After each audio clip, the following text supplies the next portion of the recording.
Hey guys, what's going on? It's Mags, and this is Tech Reloaded.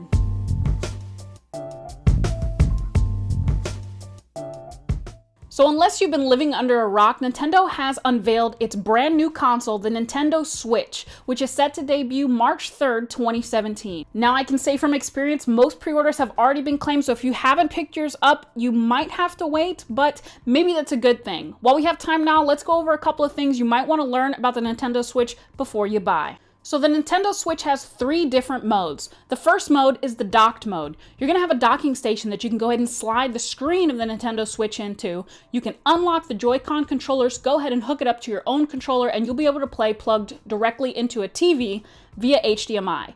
Now, resolution output is a little kind of fishy. If you have it in the docking station, you're going to get your full 1080p. However, if you have it in the handheld mode or in your tabletop mode, you're going to be getting back that 720p. The second of these versatility modes is, of course, your tabletop mode. It's got a small kickstand on the back, so you guys are going to be able to set it up on a table and grab a couple of friends, sit down, and whoop some serious butt playing Mario Kart. And the third of these is your handheld mode. Those Joy-Con controllers split apart, they slide on either side of the screen, and you're able to go ahead and pick up the Nintendo Switch and take it with you wherever you want to go. Now hold on to what I just said about handheld mode. Battery life is the next topic we're going to be talking about, and unfortunately, according to Nintendo, you're only going to be able to get about 2.5 hours to 6 hours of battery life. And they said this is depending on game. So that launch title, The Legend of Zelda Breath of the Wild, that you're going to be able to get, probably going to be around the 2-hour mark versus something like Mario Kart 8 Deluxe, where you're going to get the full 6-hour benefit from the battery. Now, the dock for the Nintendo Switch is a USB Type-C, so I'm wondering if they're going to open up support so that you can charge your actual handheld with a USB Type-C hub or battery bank. And with the new innovation of battery banks out there, I'm pretty sure that would be a hefty thing to go ahead and invest on just so you can be able to play on the go. Now, before you get your Nintendo Switch and possibly your battery bank out, don't forget that storage is a really big thing on the consoles as well. Everybody knows that your Xbox One and your PlayStation 4 all have limited storage. 500 gigabytes is not a lot when you're looking at someone who likes to game on a regular basis. However, the Nintendo Switch comes with 32 gigs of internal storage. What? 32 gigabytes of internal storage? It's 2017. How they weren't able to manage to get more storage in there, I have no idea. But I guess the failsafe for that is that you can get a 256 gig micro SD card to go ahead and expand that storage in your Nintendo Switch. And seeing as how they range anywhere between $70 to $300, it's a pretty hefty investment that you have to make on your Nintendo Switch in order to be able to keep all of your games in a nice rotation.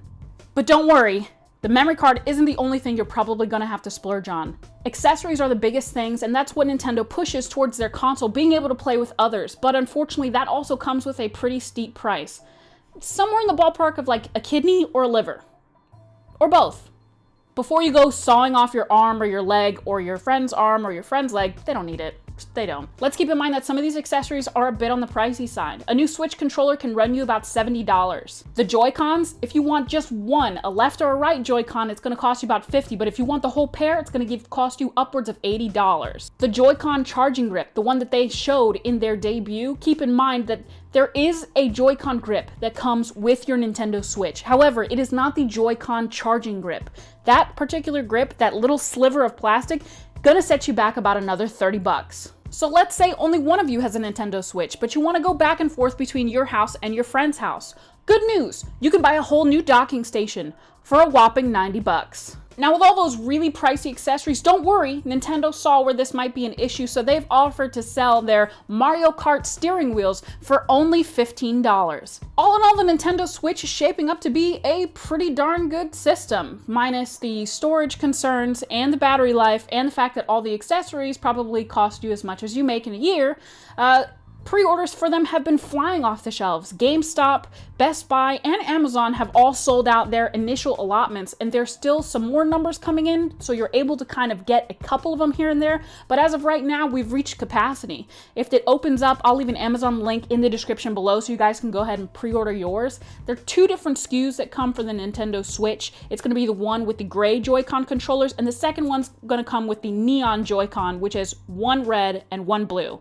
I don't know why they didn't sell one Nintendo Switch with both red controllers and one with both blue controllers, but it's Nintendo. They can do whatever they want to do. Now don't forget, if you're planning on picking up your Nintendo Switch on March 3rd, you have a breadth of games that you can go ahead and choose from. Games like 1-2 Switch, and Legend of Zelda Breath of the Wild, and that's it. So the number of games that Nintendo has offered up for their launch lineup may not be what everybody's looking for, but I can guarantee that the majority of people who pre-order really just want to play that new Legend of Zelda game. Anyways, guys, that's going to do it for me. I hope you enjoyed this video. If you have any questions or concerns, or if you're planning on picking up a Nintendo Switch, let me know in the comments section below. If you really enjoyed this video, go ahead and hit the like button. And if you're new here, please subscribe. It helps out a lot more than you think. Anyways, guys, I hope you enjoy the rest of your day. I'm Mags, and I'll see you in the next one.